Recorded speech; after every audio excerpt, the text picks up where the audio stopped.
The multiverse is a pathway to many possibilities that some might consider unnatural.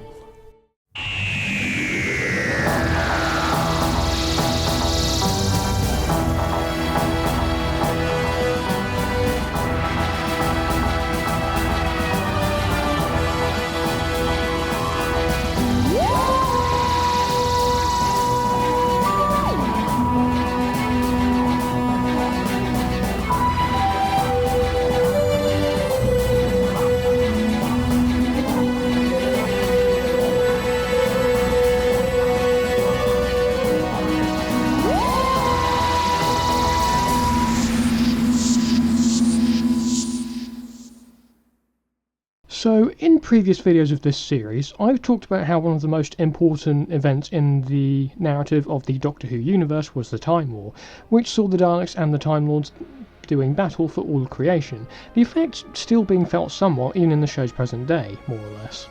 The big turning point, however, was the Doctor choosing to join the war, and he became the War Doctor, which in doing so led to the end of the war itself, with the Doctor choosing to use the moment, otherwise known as the Galaxy Eater, to wipe out the Daleks and the Time Lords. But of course, after some intervention from his past and future selves, all 13 at the time, incarnations of the Doctor intervened and managed to put Gallifrey in a pocket universe. However, in today's what if scenario, one that I've found quite fascinating, we're going to take a look at another alternate timeline and ask the question of what if the Doctor refused to be a warrior? So, unlike other entries in the series, I'm actually going to jump into the scenario here and start with our branching point, which would be Night of the Doctor. Now, as we know, the reason that the Doctor himself had refused to join the Time War was because of a mantra he held stating that he would help where he could, but he would not fight. In our timeline, the Doctor relents and chooses to become a warrior to join the conflict, but in this alternate timeline he refuses and regenerates into a different incarnation, this one resembling the original timeline's 9th Doctor. With the Doctor now openly refusing to fight, he's declared a fugitive by the Time Lords, and so the Doctor goes into hiding. So now that the Doctor is not a part of the war, he never presses the button to wipe out both races.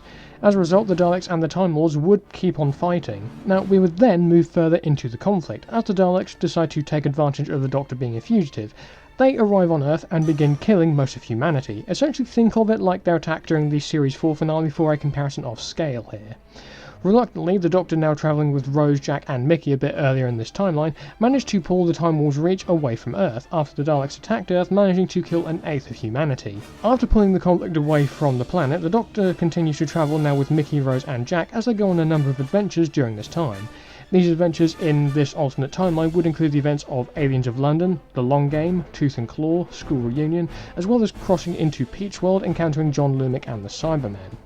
As a quick side note here, because I know this is sort of directly included in these events, due to the walls of reality being weakened due to the Time War, the TARDIS would never crash land in Peach World, and instead it's a normal trip, with the Doctor showing the trio of companions these different universes.